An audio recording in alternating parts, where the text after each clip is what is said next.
Earth received a distress signal from the cargo vessel Eurydice. The message was short, broken by static, but one sentence came through clearly enough. "We are under attack. They are already on board. Send help." Then the transmission died. Eurydice had been traveling through an empty sector, far from colonies, military stations, trade lanes, and known pirate routes.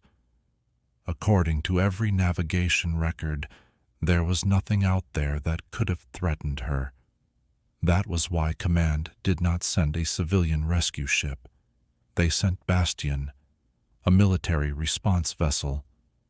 4 people boarded for the rescue operation: the mission commander, a tactical officer, an engineer, and a combat medic. Their orders were simple: find the ship, neutralize the threat, recover survivors. None of them knew that the distress signal was not a call for help. It was a warning. When Bastion reached the coordinates, Eurydice was exactly where the signal said she would be, but she did not look like a ship that had been attacked. Her hull was intact, no breaches, no burn marks, no weapon damage, no signs of decompression. Navigation lights were still active, the engines were on standby, life support was stable. From the outside, Eurydice looked as if she had simply stopped and waited. Then the scans came back. No life signs, no movement, no heat signatures, no heartbeats, no voices, nothing. And still, the emergency beacon continued to repeat the same message. "We are under attack. They are already on board. Send help." Again and again. The commander ordered docking through the main airlock. Before opening the hatch, the engineer checked the interior atmosphere. Pressure normal, oxygen normal, temperature normal, radiation within safe limits. Everything was too perfect. That was what frightened them most. When the hatch opened, no smoke came out. No alarm sounded. No one screamed. Only silence waited inside. The first corridor looked untouched. The lights were steady. The floor was clean. The wall panels were undamaged. There were no bullet marks, no blood, no broken equipment. It did not look abandoned. It looked paused. In the crew quarters, uniforms were folded neatly. In the mess hall, half-finished drinks still sat on the tables. In the medical bay, the equipment was active, but every bed was empty. On the bridge, terminals remained open with unfinished reports. Everything was in its place, except the crew. The medic checked the personal cabins. The engineer checked the engine rooms. The tactical officer checked the armory and emergency posts. Nothing. No bodies. No evacuation records. No signs of panic. Then they found the first strange detail. On the inside of one door, there were handprints, dozens of them, as if people had been trapped on the other side and tried to get out. But the door had never been locked. The commander was about to contact Bastion when a sound moved through the ship's internal speakers. Not an alarm, not the computer, not a warning tone. Breathing. Very quiet, very close. Then it stopped, and the silence became heavier than before. They found the final log on the bridge.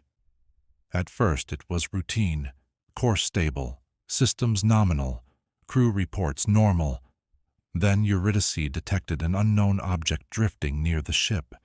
It had no beacon, no registry signature, no response pattern. And scans did not reflect from it properly. It was small, oval, completely black. The captain ordered it brought into cargo bay, 3 for inspection. After that, the log changed. A technician reported footsteps in an empty corridor. Cameras began showing people in places where sensors detected no one. One crew member said, "There are more of us on board than there should be." After that, the log became fragments. Who opened the airlock? Why does this door lead somewhere else? They are using our voices. Do not look at the reflections. The last video was damaged, but part of it remained. 6 crew members stood on the bridge. They were not screaming. They were not running. They were not fighting. They were staring at something behind the camera. Then one of them slowly raised a hand and said, "This is not an attack. It is a replacement." After that, every biometric signal on the ship vanished at the same time. Not died, not failed, vanished. The distress signal was activated after that. Not by the captain, by the ship's AI. Cargo Bay 3 was sealed from the inside. The engineer forced the emergency lock, and the doors opened slowly. The object stood in the center of the bay, black, oval, smooth, about the height of a human body. There were no seams, no markings, no damage, no visible mechanism. The light from their helmets did not reflect from its surface. It seemed to disappear into it. As soon as the team stepped inside, their helmet comms began to fail. First came static, then delay. Then each of them heard their own breathing in their headset. But the breathing did not match. It was several seconds ahead. The tactical officer ordered everyone back. Then the object made a sound. Not mechanical, not biological. A voice. At first it was unclear. Then it became human. It spoke the commander's name. Then the engineers. Then the medics. Then the tactical officers. Each name was spoken in their own voices. For 1 second, the object's surface became like a black mirror. The commander did not see his own reflection. He saw the crew of Eurydice. They were standing behind glass, slamming their hands against an invisible barrier, trying to scream. But there was no sound. Then the reflection vanished, and the cargo bay doors began to close. They forced the doors open manually. But after that, the ship was different. Corridors became longer than they should have been. Some doors no longer led where the map said they did. The ship layout stopped matching reality. They moved toward the central reactor ring, trying to cut power to the object. But on the way, they saw impossible things. Figures moved inside reflections. Faces appeared for a second on dead monitors. Voices called their names from empty rooms. Then they reached the observation gallery. Beyond the panoramic glass was another corridor, the same corridor, but on the other side stood the missing crew of Eurydice, alive, exhausted, terrified. They slammed their hands against the glass. They shouted, they pointed behind the rescue team, but no sound crossed through. That was when the engineer understood. The object had not killed the crew. It had split the ship into 2 layers of reality. In one layer, the empty Eurydice remained. In the other, the crew was trapped inside their own ship. The distress signal had never been a report of an attack. It was a warning to anyone who came next. The commander ordered an emergency reactor overload. If they were lucky, the resonance would break. If they were not, they would remain there with the others. The engineer began the countdown, and then behind the glass, next to the crew of Eurydice, 4 more figures appeared. They wore the same suits as the rescue team. They stood perfectly still and stared back. The overload began as a low vibration through the hull.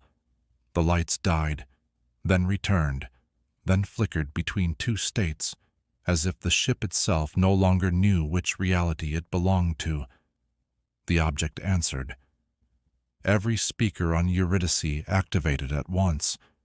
First came static, then screams, then the voices of the missing crew, and then the rescue team heard themselves, not what they were saying now, what they would say later. Do not open the airlock.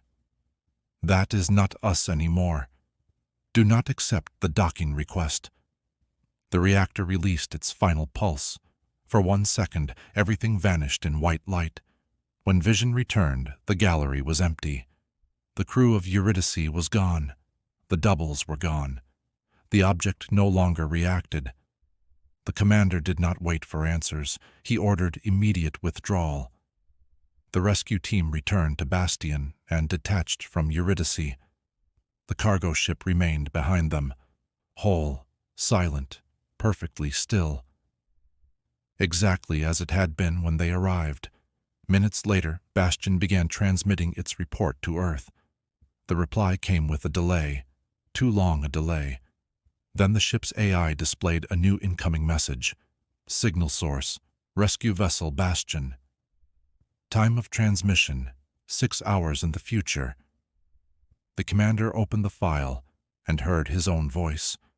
But this time there was no confusion in it, only acceptance. If you are hearing this, do not approach the ship. Do not accept our docking request. We came back with something else. After that, a new alert appeared on the screen. Incoming docking request. Source: Bastion.